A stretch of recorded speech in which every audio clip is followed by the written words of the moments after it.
So we're making two rule changes this year at the big league level. The first is, they both were proposed by our umpires on the competition committee and both passed unanimously.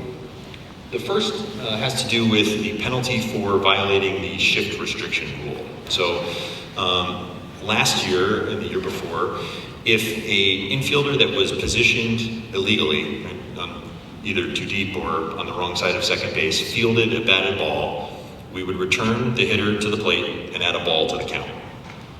And what the umpire said to us, which made a lot of sense, is it doesn't really feel like the punishment fits the crime, right? That may have been a hit, that ball, had it not been for the illegally positioned fielder. What we really should do is put that guy on first base.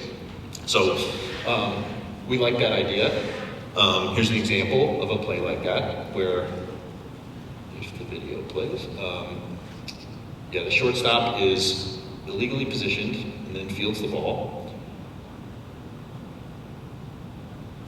So going forward, instead of returning the hitter to home plate, we will now put him on first base, and it will be scored the same way a catcher's interference is scored. So the fielder will receive an error, and it'll be no at bat for the batter. All right, and then the second one has to do with a play that has become more common in the last couple of years, which is particularly with two outs and particularly with runner on third base. Teams are coaching base runners going from first to second to sprint through the base and into the outfield as if it were first base. And the reason they're doing that is they want to reach second base as quickly as possible and potentially score the run from third, right? And they're, in a sense, kind of giving themselves up if they do beat the throw and getting the run home from third. And so we had an interesting discussion in the competition committee about this play.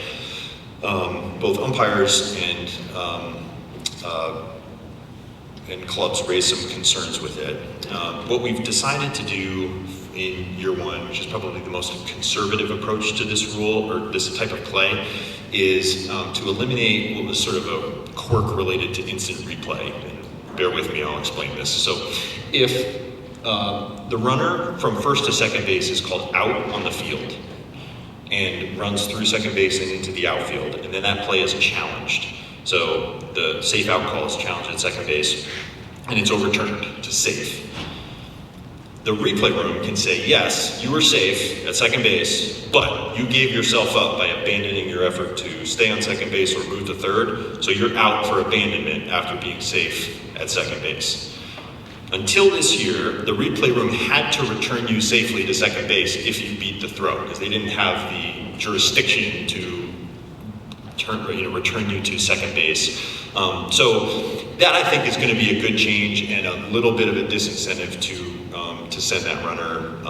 You may still see it, but I think what a lot of clubs will start doing now is having that guy actually round second base and attempt to go to third, which I think to the committee felt more like a baseball play. So,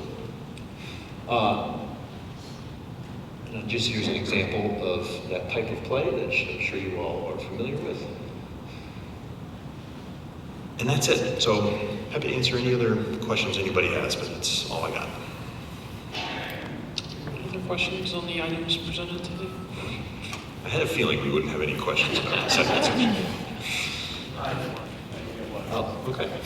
Couldn't you just see the runner on second start to round for third as the workaround to still be able to sprint through the bag but have some kind of plausible deniability to round to third? That is exactly the workaround, and what we feel like that is more of a baseball play if you're attempting to advance to the next base compared to running into the outfield. But you're right, yes, I think you will see that.